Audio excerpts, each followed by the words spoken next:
2 U.S. Navy warships just sailed into the most dangerous stretch of water on the planet. And if you don't understand why that matters, you will by the time this is over. Because what happened yesterday in the Strait of Hormuz is going to decide what you pay for gas, groceries, and just about everything else for the next several months. Let's start with the basics. The Strait of Hormuz is a 21-mile wide channel between Iran and Oman. 1/5 of all the oil traded globally moves through it every single day. 100 and some ships every 24 hours, day after day for decades.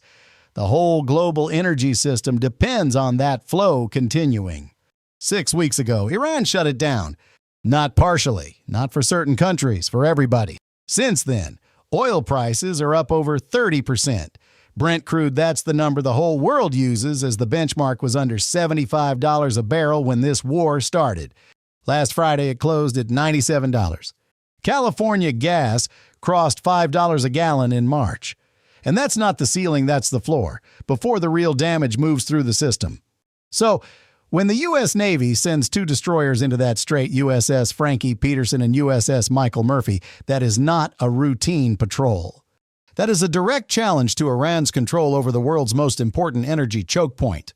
U.S. Central Command confirmed the transit on April 11th, calling it the opening phase of a mine clearance operation.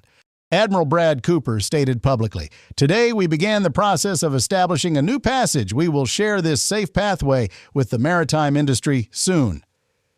Our judge does is wrong. Read that again slowly. A new passage, not the old one, not the one everyone used before, a new one. That tells you exactly how seriously the U.S. takes what Iran has done to the existing lanes. To understand the full picture, you have to go back to February 28th. That's the day the United States and Israel launched a major military offensive against Iran's strikes on military installations and government targets. Iran's Supreme Leader Khamenei was killed in those initial strikes. Within hours, the Islamic Revolutionary Guard Corps declared the Strait of Hormuz closed. They weren't bluffing. The IRGC launched 21 confirmed attacks on commercial vessels in the first 6 weeks. Ships were struck and set on fire. Crews were forced to abandon vessels. Insurance companies stopped writing policies for the region. Shipping firms pulled out entirely. The traffic through the strait went from over 100 ships a day down to roughly a dozen. Here's the part that didn't get much coverage at the time. Every U.S. Navy warship in the region went completely silent, AIS off, no public tracking signal, no position data whatsoever. The whole fleet just disappeared from the map. The reason came out later, and the number is genuinely staggering. The USS Abraham Lincoln Carrier Group intercepted 101 incoming Iranian missiles and drones. 101. That level of engagement drains a destroyer's entire weapons inventory in days. There's simply no way to keep fighting at that pace without going somewhere to reload. So, the fleet pulled back to Diego Garcia, a U.S. base on a remote atoll deep in the Indian Ocean, to rearm. Iran tracked the movement. They fired 2 intermediate-range ballistic missiles at Diego Garcia while the ships were docked there. The goal was obvious: catch the fleet while it was sitting still. Weapons spent, unable to respond. The missiles missed. The fleet rearmed, and yesterday it came back. Now watch what the Michael Murphy did as it came through. U.S. Navy ships have been running dark for this entire conflict, not a single vessel broadcasting its position publicly. The Murphy flipped its AIS transponder on its civilian tracking beacon as it cleared the far side of the strait. That is not how warships operate by accident. That was a deliberate broadcast to every shipping company, every oil trader, every insurer watching the marine traffic map. We made it through. The door is open. Iran's response was almost immediate. A civilian vessel nearby picked up a radio exchange and shared the recording with the Wall Street Journal. The IRGC got on the radio and said, "This is the last warning. This is the last warning." The American ship responded, "Passage in accordance with international law. No challenge is intended to you. I intend to abide by the rules of our government's ceasefire." Down sea. Iran then reportedly launched a drone toward both destroyers. Iran's state media says the ships reversed course. CENTCOM says the mission was completed. The one fact that doesn't change the Michael Murphy's tracking signal appeared on the Arabian Gulf side of the strait. That signal can only show up over there if the ship actually crossed. So, while both sides argue about what happened, the data on the tracking map tells its own story. Now, here's the piece that makes this whole situation a lot more complicated than just mines and destroyers. Iran hasn't just been closing the strait, Iran has been redrawing it. The Strait of Hormuz has always operated under an internationally recognized traffic scheme, 2 established lanes that run through Omani waters. The whole world has used those lanes for 50 years. Iran declared those lanes off limits, then released a new map with replacement routes that passed directly through Iranian territorial waters. To make sure ships stayed out of the old lanes, the Iranian deputy foreign minister gave an interview on ITV strongly implying those lanes may now be mined. He didn't say it outright. He didn't have to. That kind of hint is enough to ground commercial shipping without firing a single weapon. Think about what Iran built here. Any vessel that wants to move oil from Saudi Arabia, Iraq, or the UAE now has to sail through Iranian-controlled waters. Inside those waters, Iran gets to decide who passes. Iran gets to board, inspect, delay, and charge. Iranian officials have already put a number on it up to $2 million per ship to guarantee safe passage. At 100-plus ships a day, analysts put that at close to $100 billion a year. All of it going to the IRGC, the same organization that runs Iran's ballistic missile program. Iran isn't just fighting a war. Iran is trying to permanently install a toll booth on the artery that powers the global economy. And some ships are already paying.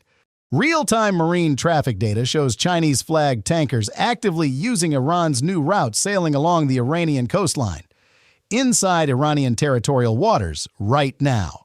Not the international lane, Iran's lane. China has 5 of its own warships in the area and has said nothing publicly about Iran's new map. Beijing isn't pushing back, Beijing is falling in line. Pull back from the military picture for a moment because while all of this was happening on the water, something else was shifting quietly in the global oil market. Dozens of the world's largest supertankers vessels so big, each one carries enough oil to fill over 3 million car tanks, have been changing course. They sailed out of Asia empty, pointed toward the Persian Gulf, ready to load Saudi and Iraqi crude and bring it to Europe and the United States. Then the strait closed, and those tankers kept sailing but south now, not north.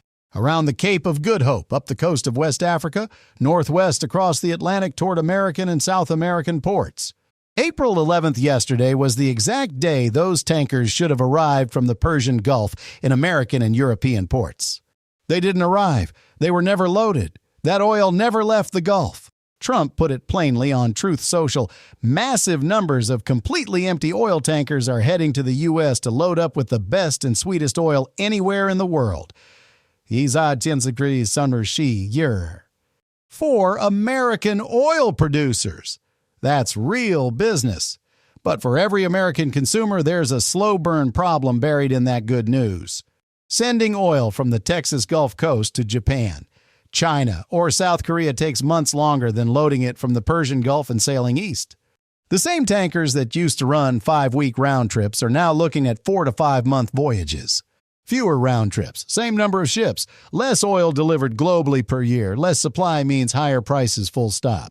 Every additional week, those tankers spend at sea tax on roughly 40 cents per gallon by the time the fuel hits your local pump. Now here's the recovery math that nobody is walking through clearly. Every single day of disruption to a major shipping lane requires approximately 1 week to unwind. The strait has been disrupted for 6 weeks. Run that math yourself, that's over 40 weeks, nearly 10 months, just to get global oil shipping back to baseline. Even assuming the strait reopens completely tomorrow. The comparison that makes this real, the Ever Given container ship blocked the Suez Canal for 6 days in 2021. 6 days. Global shipping took 6 to 12 weeks to fully absorb that disruption. The Strait of Hormuz has been disrupted for 6 weeks with active military intent behind every day of it. So, when people say the destroyers are in, it's almost over, that's not how shipping works. The 2 destroyers got in yesterday, the damage is already done, and it is going to take months to unravel. Which brings us to the diplomatic layer, and the timing here is almost too on the nose. The exact same day those destroyers transited the strait, J.D. Vance landed in Islamabad, Pakistan.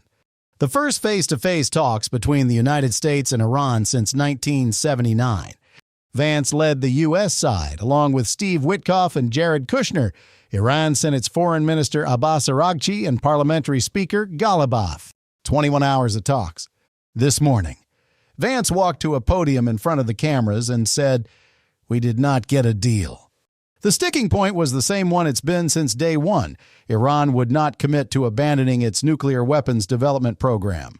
Iran's counteroffer told you everything about where their head is at lift all U.S. sanctions, pay war reparations to Iran, and recognize permanent Iranian control over the Strait of Hormuz.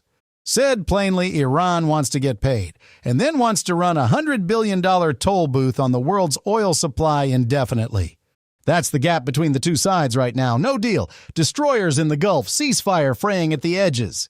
Here's what has to happen before any of this actually resolves. 3 U.S. littoral combat ships, USS Canberra, USS Tulsa, and USS Santa Barbara, are standing by near the strait with minesweeping drones aboard. 6 unmanned drones total. Their job is to sweep the old international lane and certify it clean of Iranian mines. Until that happens. Commercial shipping companies have no basis to tell their crews the route is safe.